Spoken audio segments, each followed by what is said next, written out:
రప్ప రప్ప అంటూ రేపు 2029లో అధికారంలోకి వచ్చిన తర్వాత పొట్టేళ్లను నరికినట్టుగా నరుకుతాము, రక్తాన్ని పారిస్తామని పదే పదే చెప్తున్నటువంటి జగన్మోహన్ రెడ్డి నోటి నుంచి ఈరోజు ప్రెస్లో రాయలసీమ గురించి, ఇరిగేషన్ గురించి మాట్లాడడం చూస్తూ ఉంటే చాలా విడ్డూరంగా కనిపిస్తున్నటువంటి పరిస్థితి.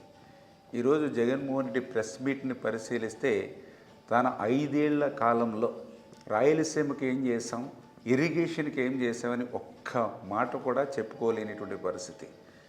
శ్రీశైలం, పోతిరెడ్డిపాడు గురించి మాట్లాడేటువంటి జగన్మోహన్ రెడ్డి ఈ 5 ఏళ్లలో ఆ శ్రీశైలం, పోతిరెడ్డిపాడు సంబంధించి ఏమి పనులు చేశామో, ఏమి పూర్తి చేశామో కూడా చెప్పుకోలేనిటువంటి పరిస్థితి ఈరోజు ప్రెస్ మీట్లో మనందరం చూసినటువంటి పరిస్థితి.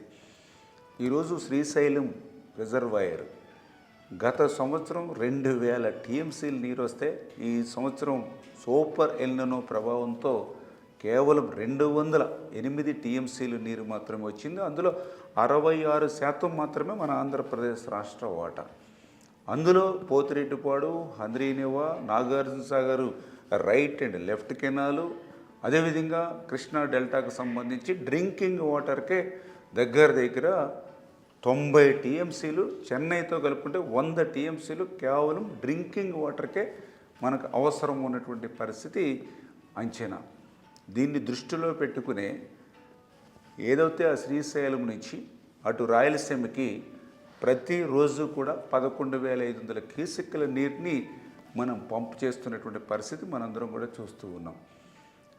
అదేవిధంగా ముఖ్యమంత్రి గారి దగ్గర నుండి, మంత్రిగా నేను కానీ, మా ఈఎన్సీ దగ్గర నుంచి, ఇరిగేషన్ అధికారుల దగ్గర నుండి కలెక్టర్స్ వరకు కూడా ప్రతి జిల్లాలోనూ కూడా ఎప్పటికప్పుడు రైతాంగాన్ని కానీ, ప్రజల్ని కానీ ఎడ్యుకేట్ చేస్తూ సూపర్ ఎల్నినో ప్రభావంతో ఏదైతే మైనస్ వర్షపాతం ఉందో దాన్ని దృష్టిలో పెట్టుకుని ఉన్నటువంటి నీటిని త్రాగునీటి అవసరాలకే ప్రథమ ప్రాధాన్యతనిచ్చి ఆ త్రాగునీటి అవసరాలు తీరిన తర్వాత మాత్రమే ఆరుతడి పంటలకి అవకాశం ఉన్న చోటనే వెళ్ళేటువంటి పరిస్థితి ఉండాలి.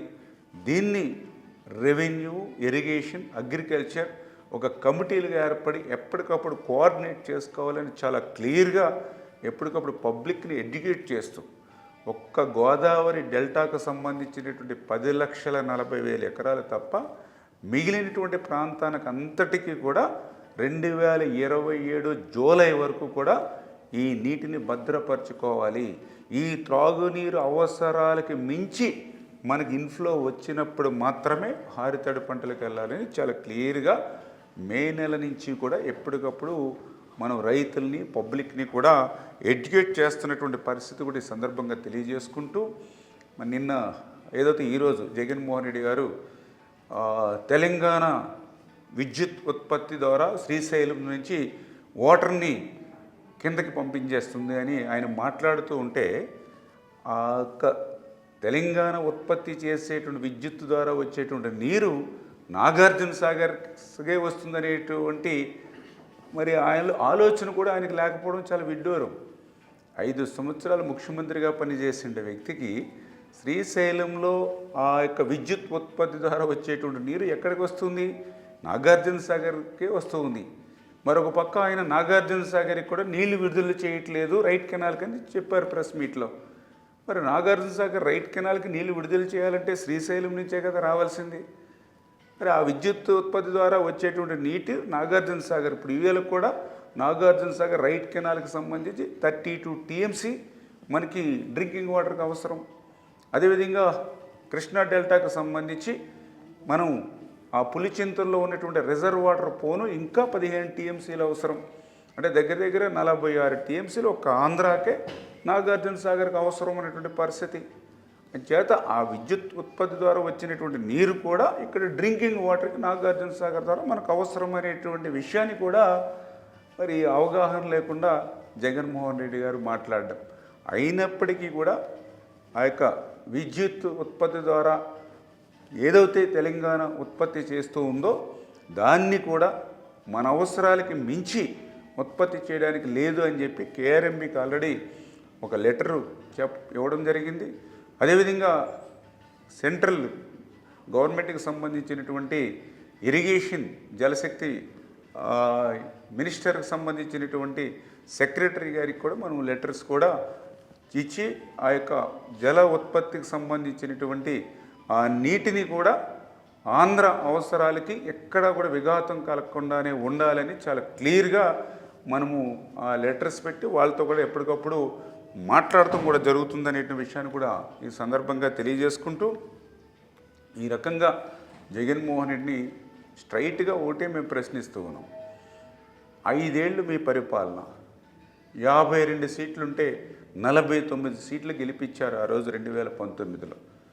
5 ఏళ్లలో అంత ఘన విజయం ఇస్తే మరి మీ 5 ఏళ్లలో ఆ యొక్క రాయలసీమకి ఏం చేశామో గుండెల మీద చెయ్యి వేసుకుని జగన్మోహన్ రెడ్డి గారు చెప్పగలరా అని ప్రశ్నిస్తూ ఉన్నాం. ఈవేళ శ్రీశైలం గురించి మాట్లాడుతూ ఉన్నారు మీరు.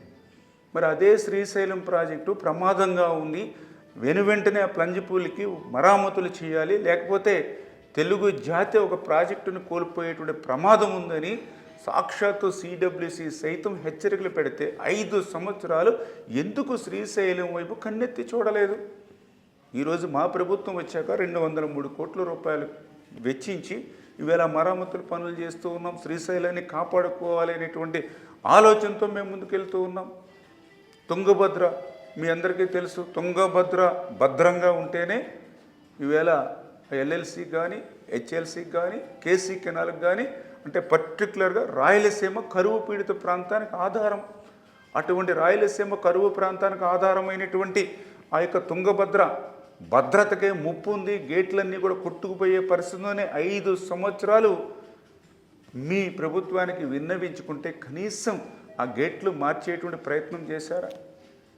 మీరు చేసినటువంటి పాపం మొన్న మాకు శాపంగా మారి మొన్న చూసాం 2024లో 19వ గేటు కొట్టుకుపోతే మళ్ళీ వాటర్ ఫ్లో ఉండగా చరిత్రలో మొదటిసారిగా ఆ గేట్ను కూడా బిగించడమే కాదు 33 గేట్లు కూడా మళ్ళీ కొత్తగా ఏర్పాటు చేసి ఈరోజు ఆ తుంగభద్రలో 105 టీఎంసీలు నీటిని నిలపగలిగేటువంటి విధంగా ఆ గేట్లు కూడా మేము ఓపెన్ చేస్తాం. మరి 5 సంవత్సరాల మీ పాలనలో ఆ యొక్క కరువు ప్రాంతానికి ఆధారమైనటువంటి ఆ యొక్క తుంగభద్రకు కన్నెత్తి ఎందుకు చూడలేదో ఈరోజు సమాధానం చెప్పవలసిన అవసరం ఉంది. గోరకల్లు మాట్లాడుతున్నారు పోతిరెడ్డిపాడు గురించి. మరి పోతిరెడ్డిపాడు నుంచి నీరు గోరకల్లుకు వస్తుంది. గోరకల్లులో రిజర్వాయర్ భద్రంగా ఉంటేనే అవుకు గండికోట మీ పులివెందుల చిత్రావతికి కూడా నీళ్లు రావాలంటే గోరకల్లు భద్రంగా ఉండాలి. అటువంటి గోరకల్లు ప్రమాదంగా ఉందని 5 సంవత్సరాలు ఇరిగేషన్ అధికారులు హెచ్చరిస్తే ₹1 గోరకల్లు కోసం ఖర్చు పెట్టలా. ఈరోజు మా ప్రభుత్వం వచ్చిన తర్వాత గోరకల్లు మరమ్మతులకి 59 కోట్లు ఇచ్చి టెండర్లు పిలిచి ఆ పనులు ముందుకు తీసుకెళ్తూ ఉన్నాం. హంద్రీనివా 5 సంవత్సరాలు మీ పాలనలో కర్నూలు, అనంతపురం, చిత్తూరు ఉమ్మడి జిల్లాలకు సంబంధించినటువంటి హంద్రీనివా 5 సంవత్సరాల్లో ఈ పని చేశామని చెప్పండి మీరు. ఈవేళ మేము అధికారంలోకి వచ్చిన మొదటి సంవత్సరంలోనే మీరు 5 ఏళ్లలో చేయలేనటువంటి పనులు ఒక్క ఏడాదిలోనే 3,860 కోట్ల రూపాయలు ఖర్చు పెట్టి ఈవేళ ఆ యొక్క కృష్ణా జలాన్ని రికార్డు స్థాయిలో లాస్ట్ ఇయర్ చూశారు 55 టీఎంసీల నీరు హంద్రీనివా నుంచి తీసుకున్నాం. అక్కడితో ఆగల. ఆ హంద్రీనివా 400 కిలోమీటర్ నుంచి నేవా బ్రాంచ్ కెనాల్ కూడా పనులు చేసేటువంటి విధంగా తిరుమల వరకు కూడా కృష్ణా జలాలను తీసుకెళ్లేటువంటి విధంగా 1,300 కోట్ల రూపాయలతోటి ఆ పనులు కూడా మేము శ్రీకారం చుడుతూ ఉన్నటువంటి పరిస్థితి. ఏదైతే ఆ యొక్క హంద్రీనివాకు సంబంధించినటువంటి మరి మొన్ననే మీ విశ్వేశ్వర రెడ్డి గారు కూడా చెప్పారు, మీ మాజీ శాసనసభ్యుడు, మేము చెప్పనవసరంలా 5 ఏళ్లలో మన వైసీపీ పాలనలో రాయలసీమకి ఏం చేసామని ఏం చెప్పుకుంటాము అని మేము చెప్పడం కాదు, సాక్షాత్తు నీ 5 సంవత్సరాలు రాయలసీమకి మీరు చేసిన మోసం దగా గురించి మీ మాజీ శాసనసభ్యుడు విశ్వేశ్వర రెడ్డి చెప్పినటువంటి పరిస్థితి మీ అందరికీ తెలుసు.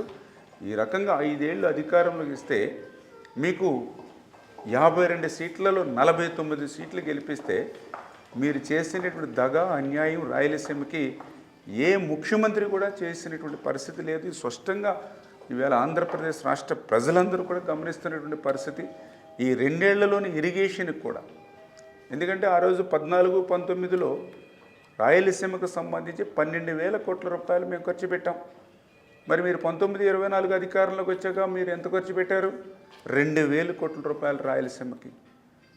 ఆ రోజనే కాదు, ఈ రోజు కూడా 2024, 2026 ఈ 2 ఏళ్లలోనే మేము ఇరిగేషన్కి 27,000 కోట్లు ఖర్చు పెడితే అందులో సగం 50% వీళ్ళ రాయలసీమకి మేము ఖర్చు పెట్టినటువంటి పరిస్థితి. అంటే ఈ రకంగా ఈ యొక్క కూటమి ప్రభుత్వం ఇటు రాయలసీమకు కానీ ఇరిగేషన్కి కానీ ఇంత ప్రాధాన్యతనిచ్చి ప్రాధాన్యత క్రమంలో ఒక్కొక్క ప్రాజెక్టును అటు హంద్రీనివా దగ్గర నుంచి, అటు గాలేరు నగర్ దగ్గర నుంచి, ఇటు వెలిగొండ దగ్గర నుంచి, అటు పోలవరం లెఫ్ట్ మెయిన్ కెనాల్ దగ్గర నుంచి, అటు పోలవరం ప్రాజెక్టు దగ్గర నుంచి దశాబ్దాల నుండి నెరవేరవేమో అనేటువంటి స్థితి నుంచి ఈవేళ టార్గెట్ పెట్టి ఆ ప్రాజెక్టులు పూర్తి చేసి నీళ్లు చివరి వరకు తీసుకెళ్లేటువంటి ప్రయత్నం ఈ ప్రభుత్వం చేస్తూ ఉంటే దాన్ని చూడలేక ఓర్వలేక మేం చేసేటువంటి పనుల మీద ఈ యొక్క గొడ్డల పార్టీ ఏ రకంగా విషయం గొక్కుతుందో రోజు ఈవేళ నీ ప్రెస్ మీట్ కూడా ఈరోజు తెలుస్తూ ఉన్నటువంటి పరిస్థితి.